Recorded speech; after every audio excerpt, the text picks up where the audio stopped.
Well, good afternoon. Good afternoon. How you guys doing? Come on, really. Low energy after lunch? You could do better. You know, in New York, if I say how you doing, people say, great! But how are you doing now? Great! Thank you. All right, and give it up for Thomas, because it's his work and his friend's work that's going to change your lives. So please give another applause for Thomas. All right, we'll work on that applause. So before we get started, I'm just curious from the people in the room. Let me just get on stage so we get away from the feedback. Of the developers here, how many people here are working for a service provider besides single wire? Okay, and how many people here working on the vendor side? Enterprise? So what's the other side? So where else you guys? We're trying to cater our talk. We have to change in real time. So you're working for service providers. So where else you guys working besides? You working for yourselves as entrepreneurs? Yes? No. Mankind. All right. So on behalf of mankind, fair enough. All right. So this talk about virtualized conversations is starting in a moment, and just to provide a little pretext to why I am so excited about this, I got involved with internet communications, call it 30 years ago, sometime in '94. And back then we had dial-up internet, we had half duplex sound drivers, we had a lot of promise, a lot of potential, but nothing more really. And the entire industry was worth not too much. And 30 years later, more or less, the voice over IP industry is the lion's share of what's now a $2 trillion marketplace. And it's once in a generation that you have these opportunities to see change. 30 years ago, when we thought about connectivity, we had wireline, we had the promise of broadband, not quite there yet in America, we had wireless. And these days, we're talking about connectivity from LEO satellites giving the world connectivity. We're in another few years from now, it will not matter whether it's wireless, mobile, broadband, it's going to be the same thing. But what's changing now is we're living in times where we can now get information from something we took for granted for all this time, which are conversations. And it's one thing for you to have a conversation in business between you and your team, or if you're managing a team, to know what they're doing, but to have the ability to learn and take proactive actions and then scale that, and at the same time provide rights to the people whose information is being recorded, particularly under different governments around the world which are looking to be proactive with AI, although they don't quite understand the impact. But the idea where AI scares a lot of people, scares people on the government level to do rash things, but the ability for us to be proactive, to put in place the ability to protect your identity, to protect your information, to protect your core data value, and at the same time allow you to take advantage of the opt-in permission of what's there, is a game changer. And I might have been, and I don't think it's too exact. I do believe certainly within 10 years' time, and you'll see for yourself, God willing, that probably when you look at the telecom market 10 years from now, what's 2-point-something trillion will be more than 3 trillion. And I do believe that gap will be filled by people in the ecosystem, not necessarily revenue, but the market caps of the companies that learn to understand what vCons will do and the impact they're going to have. And so that's why I say it's 2 words, virtualized conversations, because I've been waiting a really long time to see something that excites me as much as the introduction of SIP did, the opportunity to be completely disruptive in the world of communications. And now we have the opportunity to converge AI, converge communications, and bring a little humanity back into the conversation. And so with that, I hand it off to Thomas. Thank you, Jeff. So right before I get started, I just want to congratulate this community of 20 years of being the cutting edge of the VoIP geekery. So I don't get to speak often to people who in general code, and so I'm really happy to talk to you. And so I want to tell you about the vCons and the conserver. Anyone hear me okay? Am I good?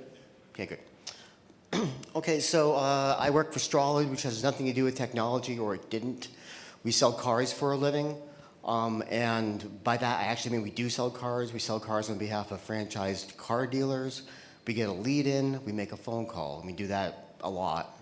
And when I joined Strolid as a CTO, I understood that one of the biggest problems we had was we had too many conversations to remember them all or to use them, and then technology ensues. I'm going to jump right to the end goal here. This is a screenshot from this morning at Strolid, and you see it's a chat bot, and I said I'm doing a demo for a friend, so hide any personal details. Do my customers have any ideas for how my business could improve? And this is what it said.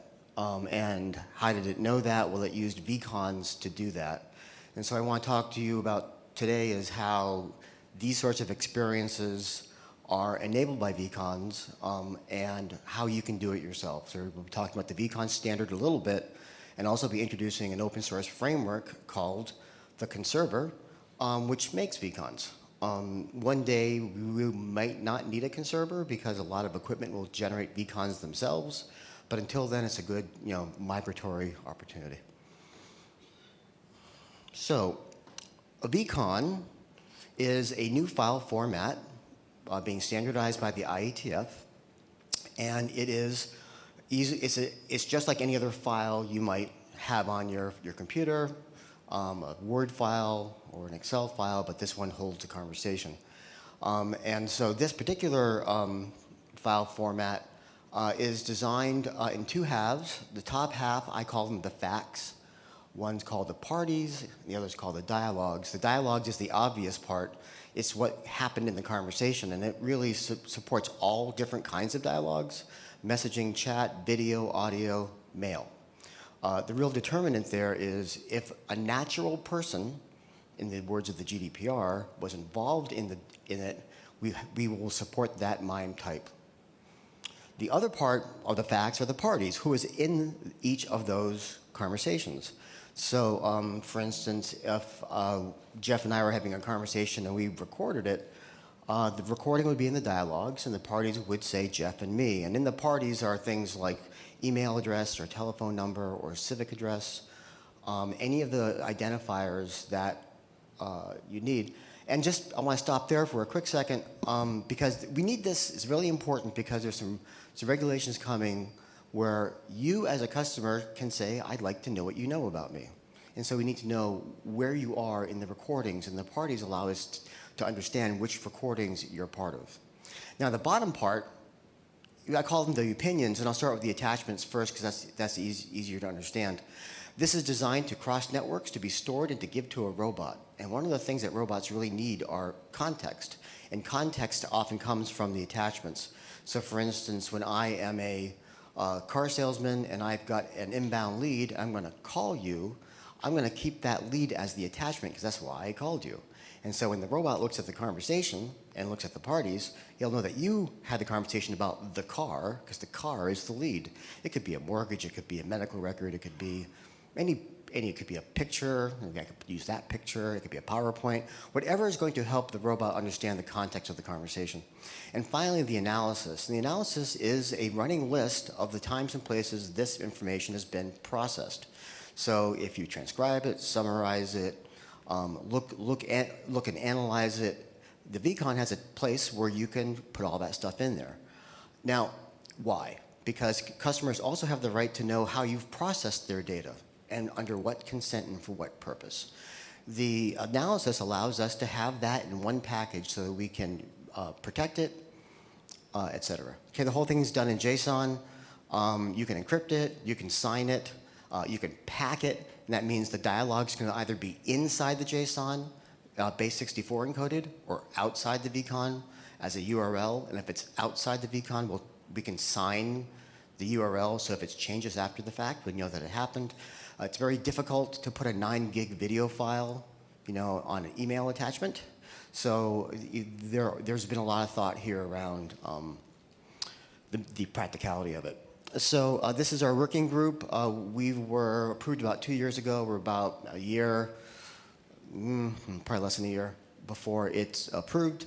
It's had a lot of support inside the IETF, and specifically to manage the customer data privacy regulations while still being able to take all the goodness from the conversations that we know are there. So So one of the things that we didn't figure out, but I want to point out here about the vCon, is here's a vCon that I gave to Claude this morning, and I said, explain what happened in this call. And if you look at that and you had the vCon, I will tell you it's perfect. It is just perfect. And the reason it's perfect is because Claude and OpenAI and everything like it, they're trained on the open documents on the internet, including all the IETF specs. So weirdly, these guys speak vCons because they are already trained on the IETF drafts. And so this is actually a fake conversation. If I were to roll this up a little bit, you would also see, this looks like this was a generated conversation and not real. So it really, really knows its stuff. Now, there's an adjacent group to us that I want to talk to you about called SCIT. And SCIT is going to be fundamental to how we manage deepfakes, manage authenticity, and manage governance for vCons. And SCIT stands for Supply Chain Integrity, Transparency, and Trust.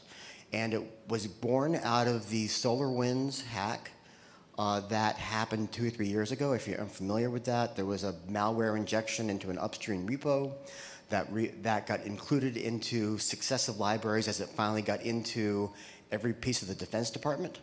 And then the North Koreans flipped a switch a month later and took down many agencies in the government. What this allows us to do is to have software provenance know that this piece of software is the same piece of software I saw last time.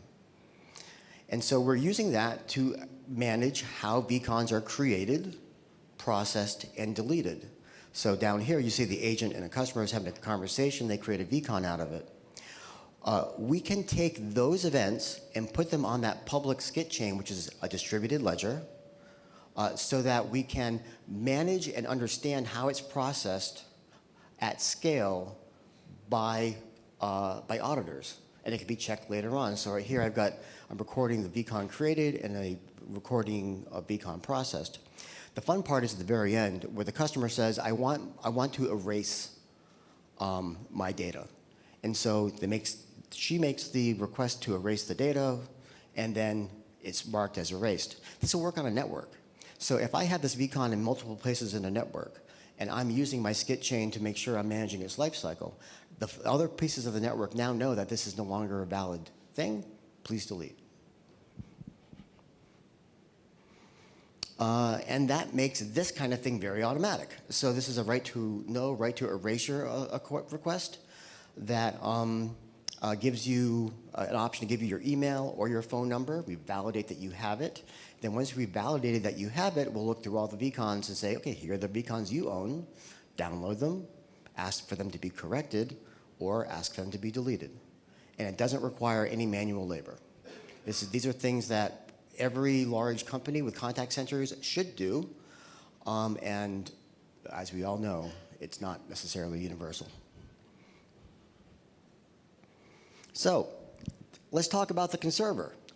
So the vCons are a great idea, but we didn't have any. And so we built the conserver, an open source framework, to create vCons at Strolid. And I want to talk to you about that for a little bit now. So the conserver, if you're familiar with ETL pipelines, it's nothing more than a glorified ETL pipeline. And what it does is it starts on the left-hand side and connects to many different communication systems, either through APIs, and some of them now actually make vCons. They just send the vCon into the conserver for us, which is really nice. And we take every single time we talk to a customer, we put that into a vCon. And so here's a thing about that. So we're not a very big company. We have 150 agents. My software staff we have 6 developers and another 6 in support. And we have 5 communication systems. We have a dialer, we've got a queue, we've got a phone system, we've got a chat widget, we've got Google Meet, we've got a lot. And yet all of those are times and places where customers talk. And so we made a commitment to really listening to our customers, no matter where they said it, because they don't care.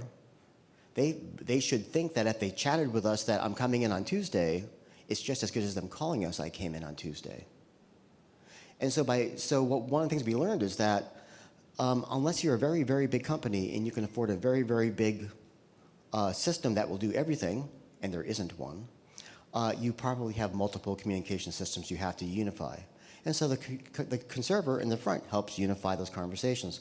So once we make the vCon, we extract it and make the vCon, we transform them. By transformation, I mean redaction, summarization, keyword spotting, language translation, quality control, signals, and I'll go, all those things happen as the vCons are created, and then the conserver pushes them out into existing data sources so they can be used like data, either into cloud file systems or into databases or into AI systems.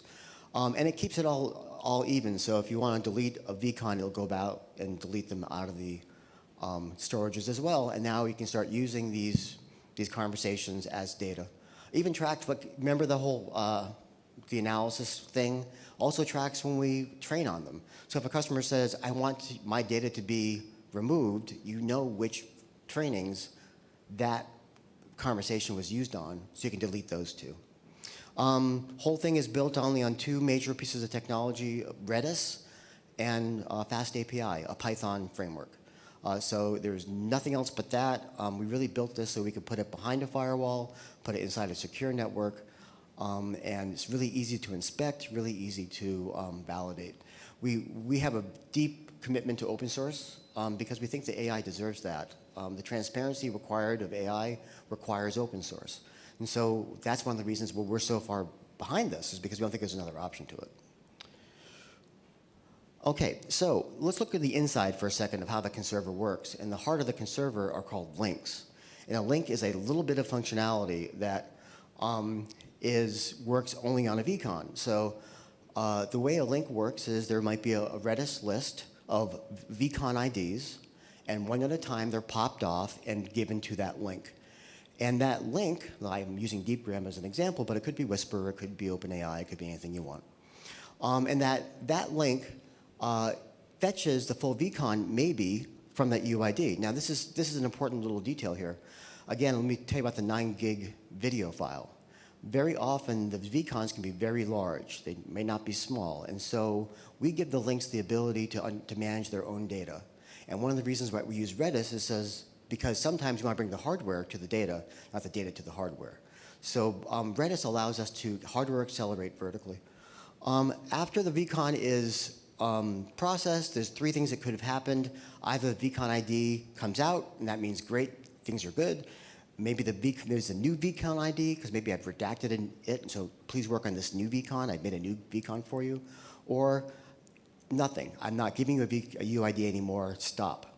And that really is the heart of the conserver. And you'll see here are our standard ones here: analyze, DeepGram, expire, post analysis to Slack. That's great if you're looking for conversations that match a term.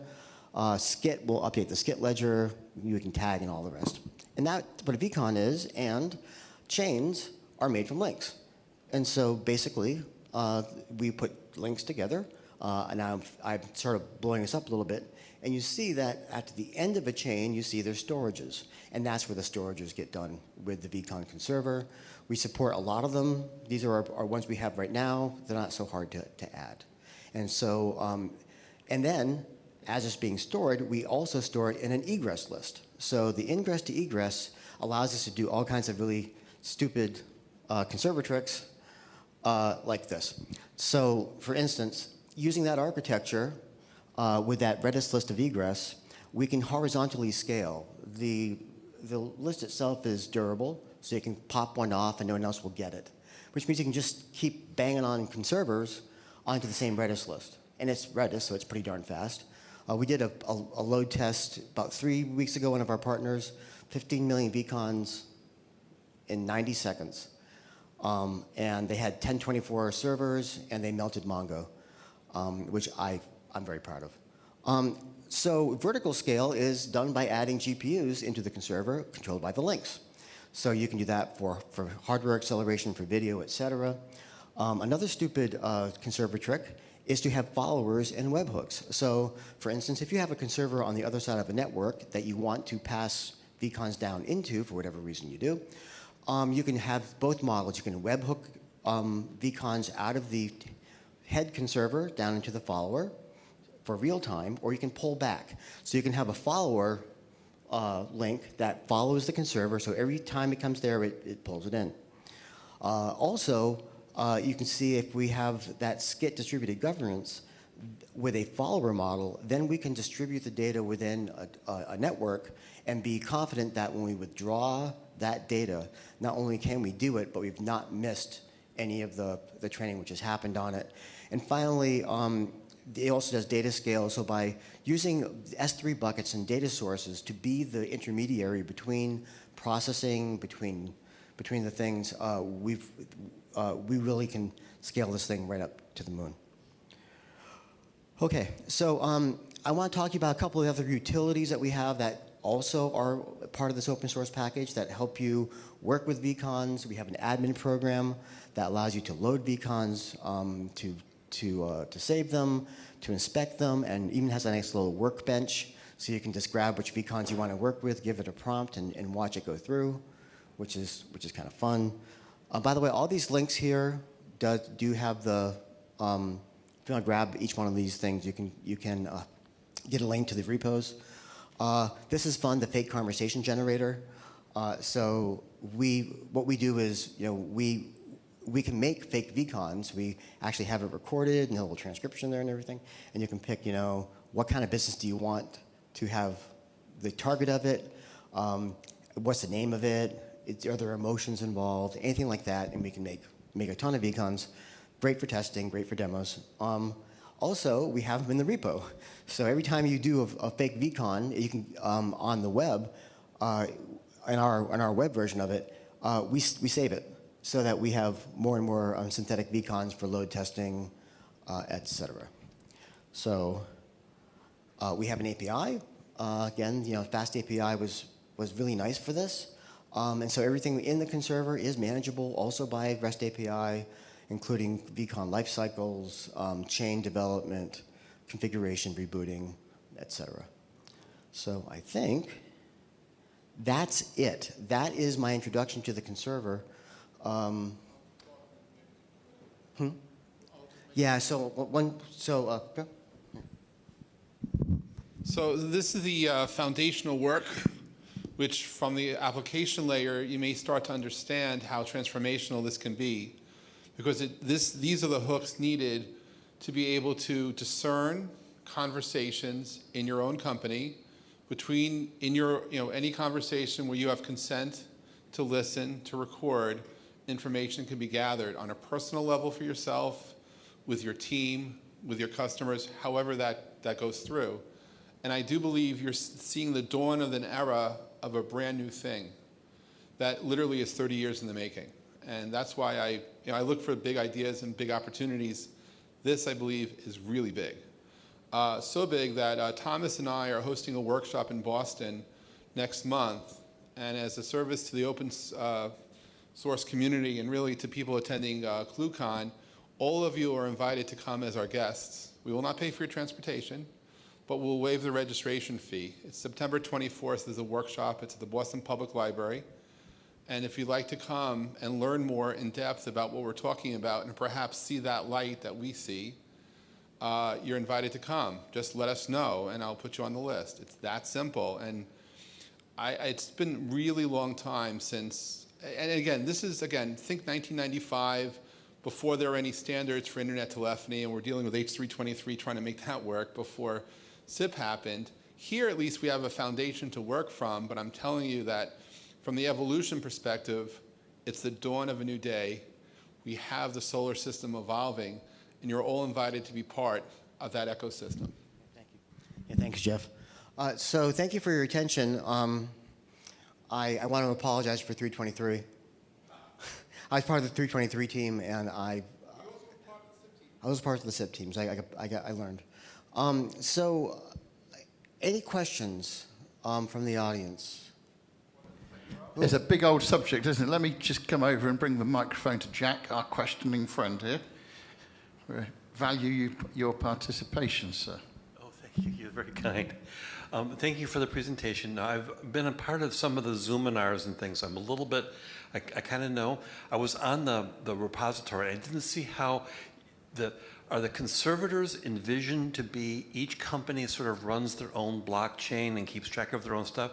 Or do you envision a marketplace where someone runs a conservator service and companies like Signal Wire would have a conservator function? Well, I know that's outside of the scope of pure IETF discussion, but where do you see the marketplace gravitating toward? Or what are the thoughts on that? Yeah, so a couple things there. So here's the first thing. One of the reasons for the conservator and one of the reasons it's just open source is because we believe that AI is distributed and data is crossing networks. And so solutions that unify and only take care of one thing are pretty likely to not survive it. So having the conserver allows you to deploy vCons in a distributed network. And the fact that they're open means I can have one and you can have one, so I can send one down to you, and I know that between the two we'll be fine. So that's part of the reason we did it that way. Now, in terms of the applications, the way I think about this is, I used to call this robot food. I guess I still do. In that this is very much not thinking about AI as trying to do it, but to make sure that it has the right data it needs to do a great job at what it's about to do. And the applications for that are stupid. I mean, they're incredible. We've got three really basic ones we're doing at Strolid: a search, a GPT, and a signals. But there are dozens of really great applications which are going out there for HR, for governance, for quality, for diaries. There's a lot of really neat applications. So we expect that there'd be a very big application space. And finally, I think this is a big moment for service providers and phone companies. And I think you're the guys who are going to understand this. So when I was a kid, it cost a lot of money to call across my state, right? Now it doesn't. And that's because phone companies compete on two things. They compete on how much it costs and what they can do. Increasingly cheap and increasingly vanilla. The thing about vCons is if you're a phone company and you decide to host the vCons for your customers, create them so that your customers can now hear what their customers are saying, it's much harder to switch phone companies because you're stickier, because it's hard to move the vCons. Yeah, because if you want to leave my phone company, you're also going to leave everything your customers ever said. I just want to add, so not only do you have the stickiness, but this is also an opportunity to move away from flat rate pricing. You now get to go back to charging per minute, depending upon the services you envision to offer business customers. So this is, if you will, a fallback to revenue creation simply by providing the connectivity. So this is really big and a chance to reverse the trends of the last 30 years in that regard. Yeah. Thank you, Jeff. You're welcome. Any further questions here? Yes, there's one from Kevin. Let me just mosey up there with the mic, Kevin.